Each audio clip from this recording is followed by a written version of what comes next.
if you're feeling emotional, speak out. But in those countries, you're not really taught those things. But you say that, but I think I've seen people within the UK black community who don't want to talk about it, not because they're from Africa. It's just the fact that it's just that trying to kind of be strong. It's that black narrative where you have to be strong. Yeah, I agree with that. Yeah. But for me, I've never experienced that because I've gone through depression personally, and my family haven't. They've kind of embraced me, so I can't relate to that sense. But I do understand that in the black narrative is we need to be strong, we need to uphold an image because we don't want others to look down on us because, you know, we've been oppressed for so long. So we need to uphold like the strong black narrative. And I think that's why depression and mental health is not really accepted. Yeah, thank you very much. So before the show, I had the privilege of talking to Anne Fattersing, founder and convener of Renewing the African Mindset. Here's what she had to say. Hi, Anne. Why is mental health such a taboo subject within the black community? Well, it is a taboo subject because of our mindsets, the way we perceive mental health. Let me break it down to you. With the African Americans, they're slightly receptive to what mental health is all about. And also, I will say with the Afro-Caribbeans, when we're talking about Africans, it's totally different. The reason being that the moment people hear the word mental health, especially the word mental, what goes on in their mind is somebody who is naked. And you see that along the streets of Africa a lot. But the question I always have at the back of my mind is that what are people looking at before the person ends up being naked on the street? So it is a taboo subject within the African community mainly. And the reason is because of our cultural beliefs and our traditional values. Those two components actually make up the mindset, hence the reason why I focus on renewing the African mindset.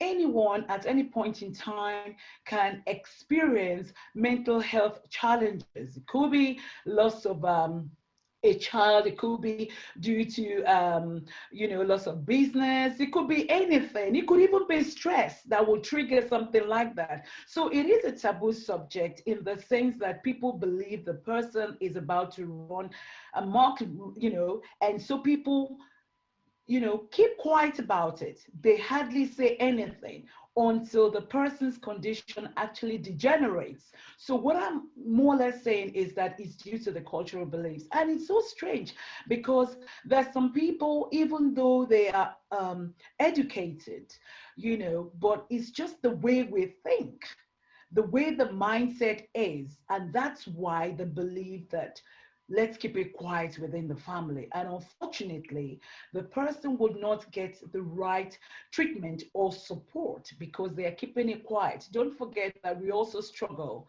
with the culture of silence within the Black community, especially with Africans. And then at times it could be due to ignorance. People know what to do, but because they're keeping it so quiet, they don't want anybody to know about it. They don't go to the right places for the support required for that person who is actually experiencing mental health challenges. And unfortunately, it may actually degenerate up to a point that the person is then walking around naked on the street. Okay. Thank you so much for breaking that down to us, Anne. That's very, very insightful. Thank you. Right, Wise Scholar, that was Anne breaking it down for us. So some people feel like, once you say you have a mental health thing, it's like an incurable thing. How can we encourage people within the community to be more honest and open about their mental health condition? Because again, Anne refers to just not talking about it and it just degenerates. How can we encourage more of that sort of conversation? I think it's really about having some of us in the community that are able to even actually help and support. Because even if you get somebody to talk about it, if there's no one there to offer that help, that support, especially amongst our own community, they're going to kind of like feel lost. And I think, you know, we have to recognize that we do have a lot of therapists in our own community, a lot of people that now have more of an understanding. And I mean, even someone like myself, I'm not a therapist, I'm not a professional when it comes to mental health, but being the sister of somebody that has mental health, my younger sister, I've come to learn a lot more about it, you know, so I can always tell somebody, look, when they say to me someone's seeking attention, I have to ask them, are you sure they're really seeking attention? Because we actually thought my sister was she was attention seeking. With all the things she was doing, we were kind of like ignoring her, saying that's not the way to get our attention. So we were purposely ignoring her because we thought she was attention seeking and things like that. And to the point where it escalated, and when we were now searching for her because we couldn't find her, it had gone so far. But that's because we didn't know about it. Nobody was talking about it. And that's the problem. When no one's talking about it, lack of information, you just don't know what to do. Now her mental, I mean, she's had it for so long now. She's had it for so long. Medication, you know, obviously keeps her going, but she's had it for so long. So I don't know if I can turn around and say, you know, it's not incurable, you know, or it is incurable, because I don't know. That's the thing. She still has hers. Right. So Natalie, how do we encourage more people? I know you say within your sort of family you get the right support, but there are people, I mean, maybe for women it's more easy to talk about it. Maybe within the men it's a bit more harder because you get this macho-ness, this machismo about men, you know, you can't really say, you know, you hear this phrase, man up, you know, and people and they don't really talk about it. How can we tell men to kind of encourage them? I think it's important to get the message out there that you're not the only one going through mental health issues. There's millions, I couldn't give you a number of people that are going through mental health issues. So knowing that you're not alone, also having understanding that there's good days and bad days, and you know, your good days, even your bad days can be better than the last time. For men, I don't know, because I do agree with you. Men like to bottle up and keep that persona of a macho man. But communication is key, and I think it's very important. Find someone who you feel comfortable to confide in, or even journaling. Like, I found journaling is very good for me, like just writing down my thoughts for the day. And then you can look back on that and think, wow, I've come such a long way from the 3rd of September 2020. And it's always good to keep like a good record of that as well. Yeah. So Mitchell, you might be able to answer this question as to why men bottle it up. You know, there's a huge number of men who commit suicide, who people don't know are going through a very, very difficult time, and because they're not speaking to anybody. And why are men not talking? I think it's more to do with, in the family, people look up to the men, like you're supposed to be there for your family. So they tend to bottle that in because they don't want to pass that burden to the family.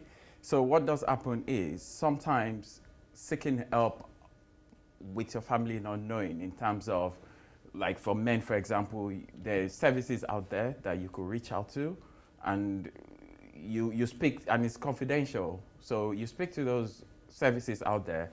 They're not going to share your information with anyone. It's confidential. So it's just to make people aware that there's services out there that you can speak to if you don't want your family to know about it.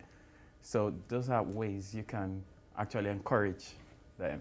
Right, okay. So we're going to take a short break now, but please join us again for part 2, where we'll be looking at the effect the coronavirus pandemic has had on the nation's mental health.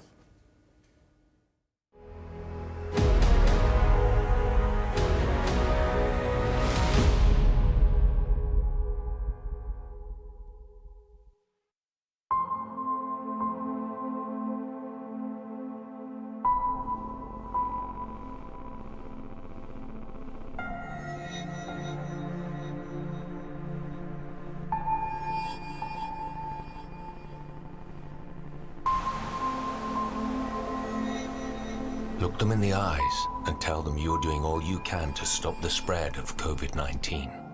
Stay home, protect the NHS, save lives.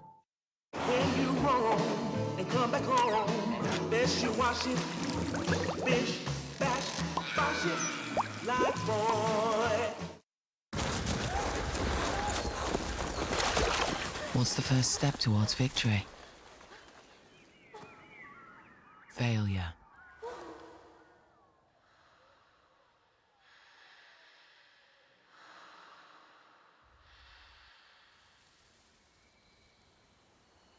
You fail. Come on, keep going. You learn. So you can win when it really matters. Oh yeah, it's time to up your game with the unreal power of the new Samsung Galaxy S21 5G on the UK's #1 network. And the Gaming Unleashed bundle, free and exclusive on EE. Enjoy over 100 Xbox games with 12 months of Xbox Game Pass Ultimate on the brilliant S21 screen. Game anywhere, anytime with a Razer Kishi controller. You only get this kind of edge with EE. Order the epic Samsung Galaxy S21 5G now or get envy. Dry, itchy, sensitive skin. Aveeno with naturally active triple oat complex moisturizes and soothes for results from day one. So skin looks like this, and you feel like this. Aveeno Skin Relief. Discover the right Aveeno for your skin type. Introducing Tuco, the king of all apps, bringing every service imaginable under one roof. Imagine having one single app that could do everything you've ever needed. Tuco is an all-inclusive app where users can shop for all their needs right in one place. Need to do your grocery shopping, hire a taxi, find a plumber, or even a hairdresser locally? We've got you covered.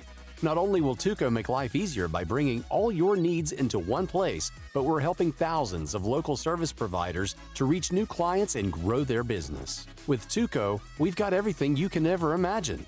Get ready for things to get a whole lot easier. It is the go-to application for every possible need. Now you can even shop at the mall without ever leaving the comfort of your home. Collect or get things delivered to you at your own convenience. Download the app today and discover why it's everyone's favorite app. Now available from App Store or Google Play. Get connected.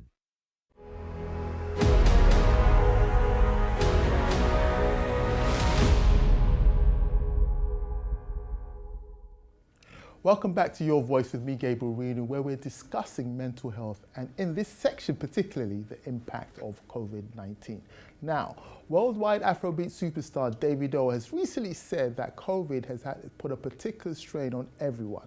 And here's a line from him, followed by a short piece on depression. John, between this year and last year, everybody don't crazy, including me. Everybody don't mad. Myself, I didn't say.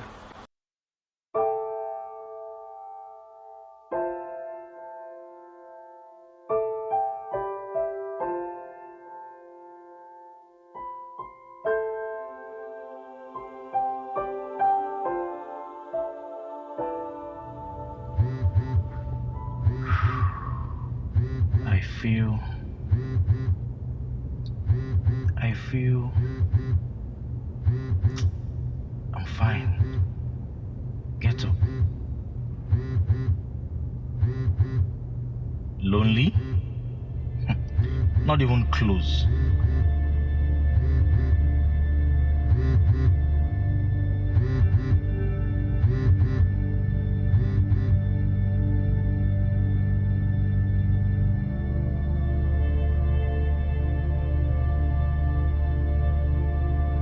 God, Mom, Dad, no one gets it.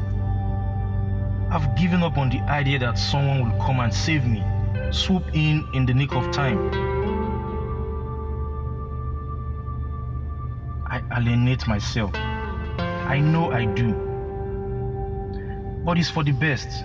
As long as I'm within these four walls, I'm safe. I'm not hurting anybody, and nobody can hurt me. I'm safe. I'm safe. Yes, I'm safe.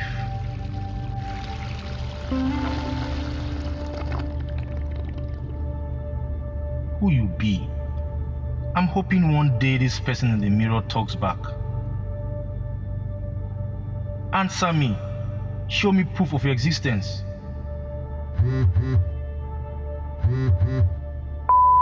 Hey, I've had time to think about it, and we're just different people. It can't work. I've met someone else. I'm sorry. Another eviction, another rejection, another reason I keep to myself. My pain, my guilt, my suffering, they all belong to me. Maybe I deserve it.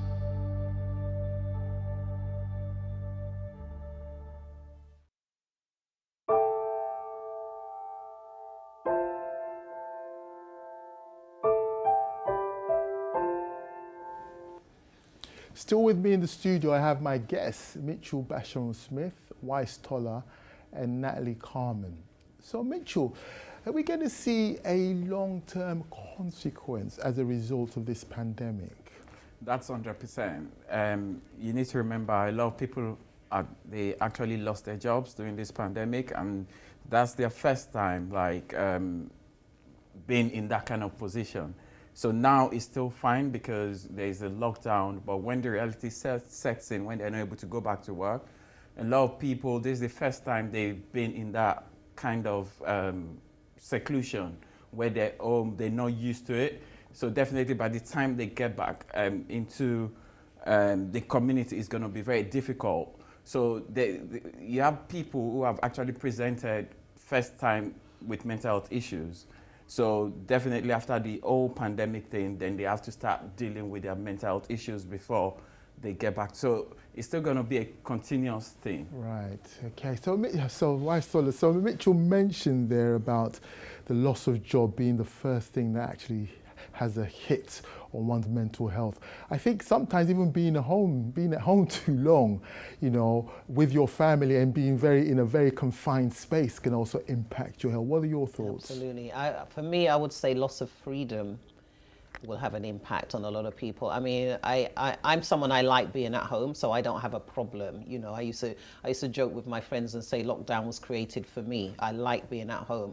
But then I can understand with other people, because it's one thing to like being at home, but if you're not used to being at home and you're now being told to stay at home, to some people, they can feel like they're in prison because now you're being told you can't go out. You can only go out shopping or you can go out to exercise. Other than that, you can't go and see your friends and things that you used to do. And especially with a lot of young people, they're active. They're always out visiting friends or doing one thing or another. So now to tell them to just stay at home constantly for months on end, it's going to take its toll on them. And I'm speaking to a lot of young people, and it's starting to affect them even now. They're starting to see the effects of it. Just putting on their clothes and waking up and I'm going to go and check my friend, they can't do that anymore. They can't do that. Right. You know, and that to them is a big deal, because for a lot of them, they will feel like they're now in prison, but just in their home. Right. So Natalie, loneliness can be one of the things that could start impacting on your mental health. What do you think? I agree with you. I think it's important to highlight that the mind is a very powerful thing, and being alone with your thoughts constantly, your mind can start to play tricks on you, and you learn, like, one thought can snowball into a big mountain of thoughts, and dark thoughts too. And for those people who are by themselves with like no family or friends around them, so they're in a house by themselves, what do they have to do with their time? Sit there and think. So in this time, I think it's important that if we know people that are at home by themselves, a quick call, 5-minute chat, how are you doing? A quick text, are you okay? How's your day been today? Just makes people think, oh, somebody's thinking about me. I'm not alone in this world. And that little thing can do a lot for someone. Wow. So how can we kind of identify some of these things within our immediate family, our people? Is there any sort of way, you know, I'm just looking at you, Mitchell. It's easy to identify because sometimes you just notice that people are quite withdrawn. People are not like, so for example, some people that are very social, they talk, you just notice that they're not engaging that well. Some people, it's more of they're not able to sleep properly at night. So sleep is part of your mental state. Like if you have sleep difficulty, then there's a problem. Right. Then you talk about appetite. So would you say insomnia is a mental disorder then? Say that again. Insomnia, because insomnia is when you can't sleep. Yeah, sleep so difficulty. is that Yeah, could yeah, that be described? Yeah, Okay. sleep difficulty, your mood, and your appetite. Those three things make up your mental state. So if one of them is missing, then there's a problem. So Right. when you notice people who struggle to sleep, and you notice people whose moods, they're irritated, and we get that in this pandemic. People are irritated, people who are very low in mood, feeling suicidal. So then the appetite. If people are not eating properly, then definitely there's an issue. So you need to watch those three things. Yeah, it's a very interesting point you make there. So Natalie, he mentioned, Mitchell mentioned something about feeling suicidal. Now the question is, how can you tell if someone's feeling suicidal unless they tell you? See, I don't... People are not very people leave signs when they're suicidal or when they're in that mental state. For me, like I can speak on my behalf, I used to write on my wall, and it was a wall behind my bedroom door. So Did anyone see it, or was it? Yeah, so basically it was behind my bedroom door, but it was in a place where I didn't want it to be seen, but it could be seen. And that was me crying for help and like writing dark thoughts like, I don't want to be here. I hate my life. Or life would be better without me. So people leave certain signs, or like even in conversation when you're talking to someone, they might say something slightly and you're just like, you might not think anything of it, but going back and thinking, oh, when X said that, how was she feeling? And then you can kind of explore it a bit more. Right, okay. It's hard to say. No one's gonna come out and say, hi, I'm suicidal, help me. Because it's embarrassing as well. But there are people who've kind of blatantly just gone out and just said, hi, I think I'm just going to jump off a bridge, and people have just laughed it off. You know, so I think the reason with that is because, you know, I used to hear like people say, oh, you know, like people that want to commit suicide, they don't tell you, they just go ahead and do it. So then when people are now vocalizing that they feel that way, they think they're not suicidal, because usually you just walk in one day, you see the person's taken pills and they're lying on the floor. They didn't tell anyone, they've just written a note, so when you see them, the note's there. So now they feel that, oh, well, people that are suicidal, they don't tell anyone, they just go ahead and do it. But some people do actually say that because that's how they feel. That's just like when I can say, oh, I'm feeling hungry or I'm feeling this way, they can still vocalize that they're feeling suicidal. Right. And I think, like Natalie said, you can pick it up in conversations, they'll start saying things, oh, I don't want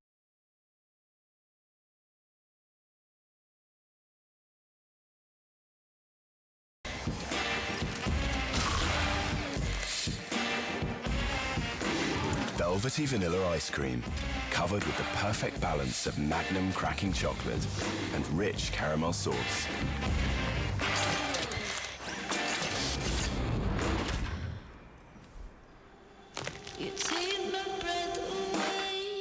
Double your pleasure with Magnum Double Caramel. Magnum, true to pleasure. Heard about GoDaddy domain names? Go to GoDaddy to buy a dream domain name from 99p. With GoDaddy. Did you know your favorite food and drinks may be eating your enamel, causing it to weaken in the long term? Acidic foods can cause enamel loss, which can lead to sensitivity and yellowing. Pronamel helps protect teeth against enamel loss. For strong, healthy teeth, Pronamel.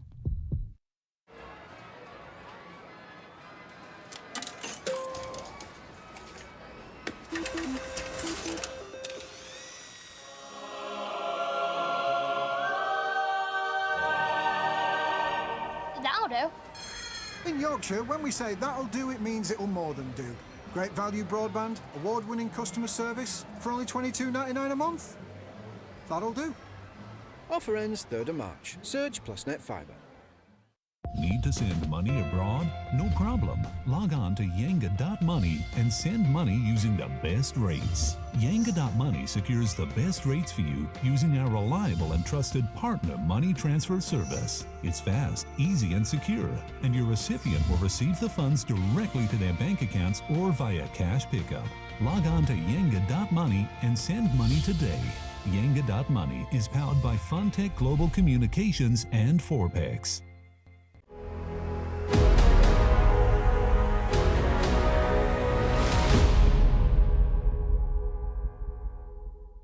Hello and welcome back to Your Voice, where we're discussing how to maintain a healthy state of mind. Before we get back into the chat in this part, I'd like to share with you a conversation I had earlier with a mental health consultant, Lade Olugbemi. Here's what she had to say. Hi, Lade. What sort of coping mechanisms that can you recommend to people experiencing mental health issues in this current pandemic? And how can your organization help? There are different kind of coping mechanisms. One of the things that I say is that the best things in life are free. It's about looking inward. Breathing exercise is one. I'm just going to go straight to the point. Breathing exercise is one. Breathing helps. Going for a walk. Most of these things are things that we know. It's also important that we eat right. There is a very big link between our food and our mood. And oftentimes when people's mood dip, we kind of, almost automatically reach out for the wrong kind of food. So we're craving sugar and high salty food or very high carbohydrate food. That's not the time to go near such things. It's good to eat fruits and vegetables. They're absolutely healthy, absolutely healthy. Also, it is good to paint. It's about, I'm a mental health first aid instructor. And one of the things that we teach is what we call the Take 10. There are 10 things that we can do to actually help with our moods or to a happier living, giving, being expressive, being able to receive as well. Try something new, something you never did before. Try something you never did before. Learn a new skill, learn a new trade. There's so many free trainings on the internet at the moment that a lot of us can cash in on. If you get what I mean, not cash in as in financially. And of course, above all, it's got to do with our mind. Protect your mind. The name of my organization is called News, and News is actually a Greek word for mind. And what it means in essence is that our mind is the centrality of who we are. We need to protect what we hear, what we see, because those things alone can make you depressed. They can actually affect your mood and turn you down, really go down, mood-wise. Thank you so much. Thank you, Lade, for joining. Thank you. Thank you too. Thank you too. Thank you. Interesting conversation I had there with Lade. So what I always say is that, there are four bodies that align with each other. We have the physical body, we have the spiritual body, we have the emotional body, and we have the mental body. And it's important that we actually work with all these three for them to align. So if one's not functional, you can use the other to kind of counteract the other. So things like exercise is a good thing, isn't it, really? And what else apart from that can we do, Mitchell, to kind of help combat? I think that's where social network comes in. Like, you keep in touch with your family, speak to your family. There's technology out there. You can do Zoom. You can also use the phone to call your family. Social network, it's really, really important. Then you talk about what I've noticed that people are going through now is sleep again. So because you're home all through the day, your sleep pattern is changed. So definitely you're sleeping during the day, then at night you're not able to sleep. Then the body is meant naturally to sleep at night. So what you need to do during the day, get yourself engaged, get yourself doing something online, get yourself busy during the day. I, for example, if I'm not at work, I do press-ups, I just do things to get myself engaged. Then when it gets to that time at night, if you're not able to sleep, there are things we call the sleep hygiene. So sleep hygiene comes in different forms, but the one I will explain is more of at night, if you like to maybe do boxing or you like to lift weights, you just do something to tire yourself out, maybe an hour before you go to bed. Then try to do something you like to do, maybe take a walk, like 1 hour walk, tire yourself out, or run, tire yourself out. By the time you get back, you sleep naturally. You don't have to use any medication to sleep. Right. So that helps you to get a good sleep. Right. So sleep hygiene is very, very important. Right. And that avoids you using medication. Good point. Natalie, Lade there said things like food, and I noticed when people are going through a rough patch, they turn to chocolates, they turn to sugary stuff. Yeah. You know, what other stuff can we do apart from just turn to that, and maybe more fruits and stuff? What other stuff can we do apart from eating the right food and exercising to kind of cope in this sort of climate? So find a positive outlet that you enjoy. So it doesn't have to be exercising, because not many people enjoy exercising. If it's like a book, finding a book to read. I think it's also, she said something about like the mind is very important. I think it's very important to protect your peace. So avoid things that cause you stress and anxiety and things like that. So like if you know there's a certain family member that stresses you out, avoid communication with that person. I think protecting your peace is very important, because as I said earlier, the mind is a very like strong tool, and when our mind takes over, we can dwindle down into deeper and darker thoughts. I do think exercise is a very good way though. For me, that's the outlet that I use, but everyone should find a positive outlet for themselves in order to help with their mental health. Yeah. I think for me, I find solitude a good thing. But how do you kind of create solitude in a space where you've got a wife, you've got kids, you've got everyone? How can you find that slight piece of solitude? The thing is, you actually can. I mean, for someone like me, I mean, I like sewing. Like, for me, I just find sewing is so therapeutic. So my family know that once I'm in my sewing zone, that's it. They just leave me that's your do not disturb sign. They just know. I take over the whole front room, fabric everywhere, because I have to empty out the fabric to now decide which one I'm going to use. So everyone just leaves me to it, and it can stay like that because I might want to do it again the next day. So I don't even pack anything away, and and they kind of like know that that's it. But before I go into that zone, I make sure I've taken care of everything. So I've made their dinner, everything they're going to eat for the day. I've taken care of the washing. I've done everything. So all of that is, so they're not going to come and say, oh, Mum, what's there to eat, or it's all done before I go. Because once I start, I just so they have to just leave you to it till the end. Yeah. So no interference, nothing. No, but they know. I mean, they can come and ask me stuff, but they know that once I'm in that zone, that's all I'm going to be doing. So it's not like they can come and say, oh, Mum, can we go to the shop or anything like that? I'm not going to break that. The shop would have been done before I go into that. Right. So I think you can still find those things in the midst of that. Right. And I think it's equally for other family members as well. I mean, my daughter during lockdown, she taught herself how to do nails. She ordered the whole kit, and she just taught herself, went online, did an online course, got the certificate and everything, and that's what she decided to do with herself. So when you go in her room, oh, I'm just doing the exam, like that kind of thing. So she just found something to do, and we left her to it. Now she does nails, and she's practicing mostly on herself, because obviously we can't have people coming to get their nails done. But you can find things to do even in the midst of a big family, and then just have your own little corner where you're doing your thing, and we know that, right? So when she's doing nails, we even leave her, because that smell anyway is so strong. We don't even want to go in her room, but yeah. Right. Sorry, just to jump in there, but I think setting a designated hour in the day that's just you time to find that solitude is important. So if you look at your clock and you say, okay, 6 o'clock, I'm shutting the world out, and it's just me time to find my peace and do something that I want to do for myself, because it's very easy to get lost in the blur of the world and your work and stuff like that. So. But there are people out there who don't know how to shut down, especially because they're so used to family life. And sometimes going to work they don't even know it, but maybe just that commute is their way of kind of having solitude. Yeah, and they've lost that now. That's not there. Yeah. So now that they're in their home, they're working 24 hours. So how do they actually shut down? Even though you say, okay, I'm giving you an hour for you, just do your stuff. How do you shut down? It's being strict. Like, it's being strict with yourself. You have to tell yourself it's time to shut down, time to shut off.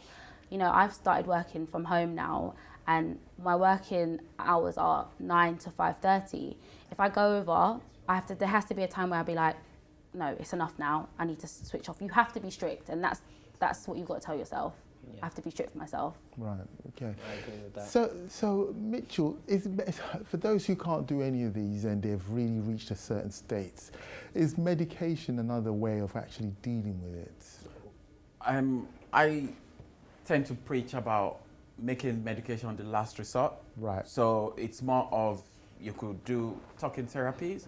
Like there are lots of services out there where you can contact them, speak to them. Like sometimes it might just be that you need to just ventilate to someone and that will help the situation. Medication should always, always be the last resort.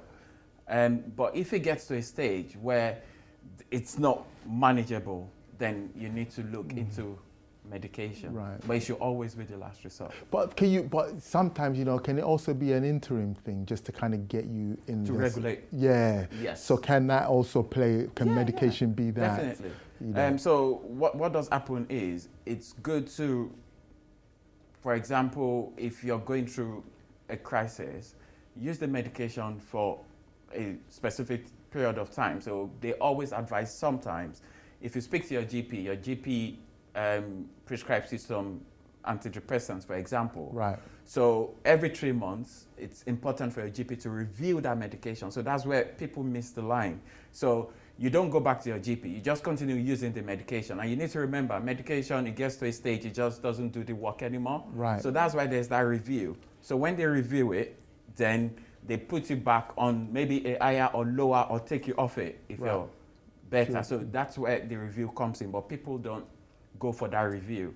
So medication, it's meant to be interval and it's meant to be reviewed at a particular point in time. Right, okay. So that's the end of part 3. Join us after the break when we'll be looking at various groups and organizations who are providing support and guidance to people who are experiencing various kinds of mental health difficulties.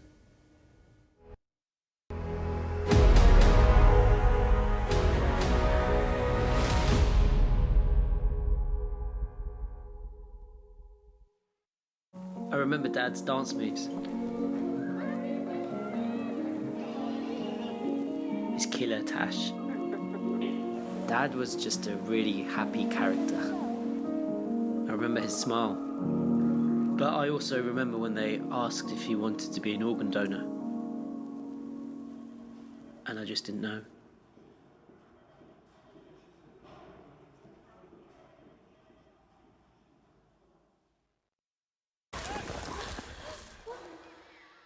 You fail, you learn, so you can win when it really matters. Oh yeah, it's time to up your game with the unreal power of the new Samsung Galaxy S21 5G on the UK's #1 network. And the Gaming Unleashed bundle, free and exclusive on EE. Enjoy over 100 Xbox games with 12 months of Xbox Game Pass Ultimate on the brilliant S21 screen. Game anywhere, anytime with a Razer Kishi controller. You only get this kind of edge with EE. Order the epic Samsung Galaxy S21 5G now or get envy.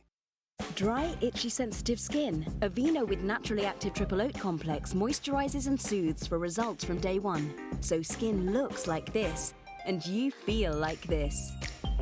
Aveeno Skin Relief. Discover the right Aveeno for your skin type.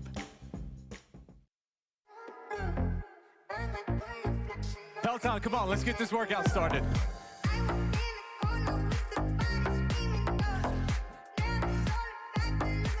Claire and Manchester, you got this. Heart rate stays up. We're moving to the mat. Let's go, Peloton. Bring that thunder. We did it together, Peloton.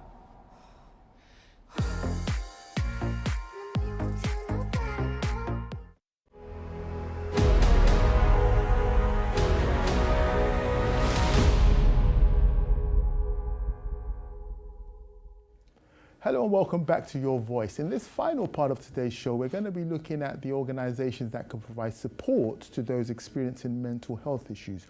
Before we get into the final section of discussion, I'd like to share with you a conversation I had earlier with founder of Don't Suffer in Silence, Marcus Tisson. Here's what he had to say.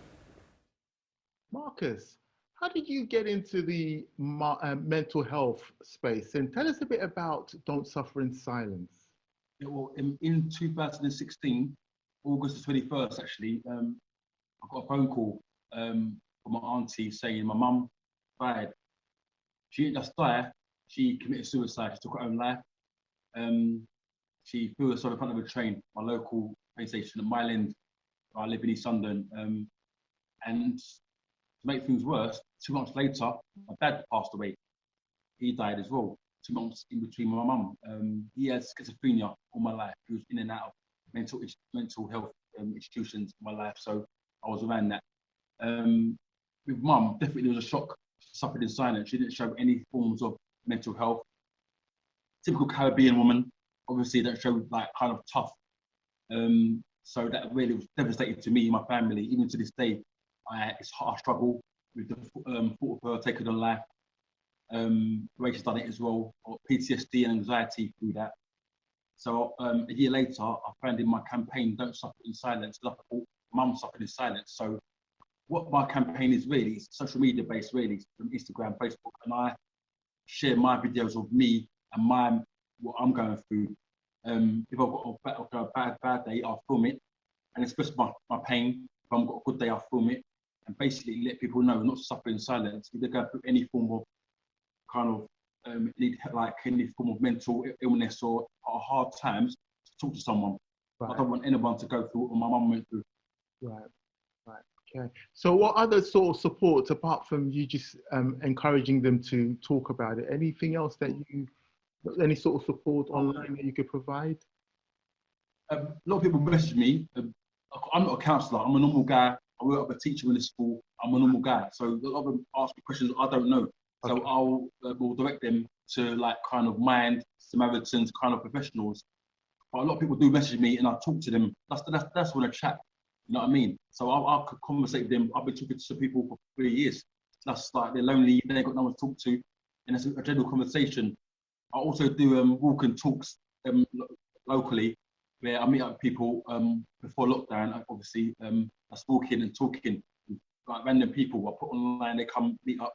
I also do events as well, called Stand Up for Mental Health. I'm a comedian as well, so I get fellow comedians and we put on a show. That's because I think laughter's a good medicine for the soul. Right, okay. Marcus, thank you so much for sharing your story. That's so insightful. Thank you. Please welcome back one more last time, Mitchell Basharon-Smith, Wise Toller, and Natalie Carmen. So before we kind of talk about your organization, Wise Toller, and what you do and a few organizations that can help, you know, there's a saying that says to kind of combat, you know, mental health, the person who's going through it has to actually first admit that they're actually going through it, you know, before you can actually, you know, kind of start providing that sort of support. And there are people out there who don't admit they're going through mental health. How can we now provide help for those who don't admit they're going through mental health? It's very hard, to be honest, because if somebody's not going to acknowledge something, it's going to be very hard to now try and put that on them. You know, because a lot of people will not admit that, you know, they feel depressed, and sometimes they'll just say it's just a bad day and I'm just having a bad day and that's it, and they write it off as that. Some people, I honestly believe, do not even know that they're actually going through it. So some people are not admitting it, not because they're in denial, they don't even know what it is that is wrong with them anyway in the first place. They just know they're feeling a particular way, or something's not feeling right, but they don't even know what it is. They don't know whether it's depression, they don't know whether it's mental health, it's a mental health issue, they don't. And I think, you know, it's when they start to acknowledge it that you can help them. Right. Because you have to remember, they're just going around doing what they feel is normal, what's normal to them. We're looking at it as something else, that this is not right, but what they're doing is right. So when they turn up at your house at 2 in the morning, they think it's normal. They're not seeing anything wrong with it. So trying to tell somebody like that is, you know, there's something wrong, this is not, they're not seeing anything wrong with it. So it's hard to try and get somebody like that help, because they're going to refuse it because they don't understand that there's anything wrong with them anyway in the first place. And I think that's the problem. Right. So Listeners 101, what do you do at Listeners 101? We listen. We basically listen, and we do a lot of it, and we listen to all sorts. And when I say all sorts. But basically it was created to be that outlet for young people. We deal with young people, and we start from age 11 to 26. So it's basically that outlet for them to just talk about anything. and we're just there to listen. We don't give advice, we're not counselors or anything like that, but we do refer. So we have a list of organizations like Mind and all of those. So depending on what it is that they're talking about, then we can now refer them to those organizations that can help them further. But our job basically is just to listen, because sometimes people want people to listen, because you find with a lot of young people, they always say the same thing.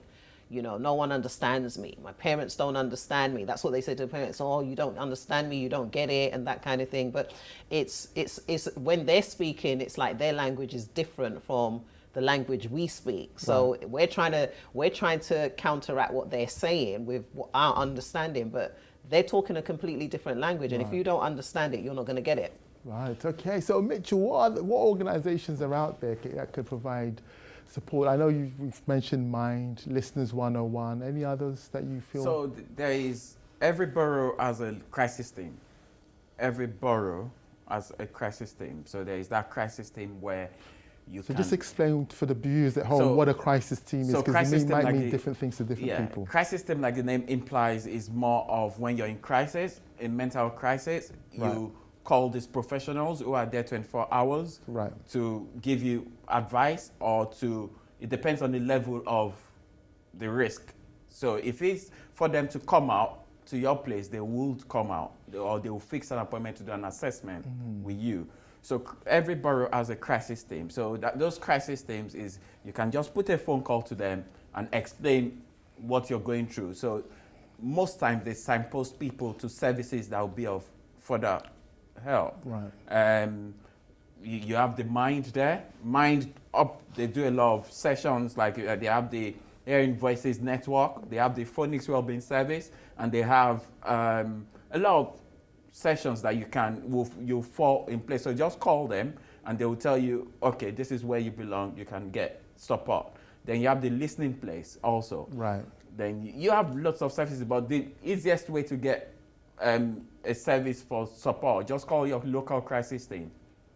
And just check on your search engine, type in your crisis team, it gives you the number, give them a call. And if you're stuck, go to the nearest A&E, which we're trying to avoid because of the pandemic.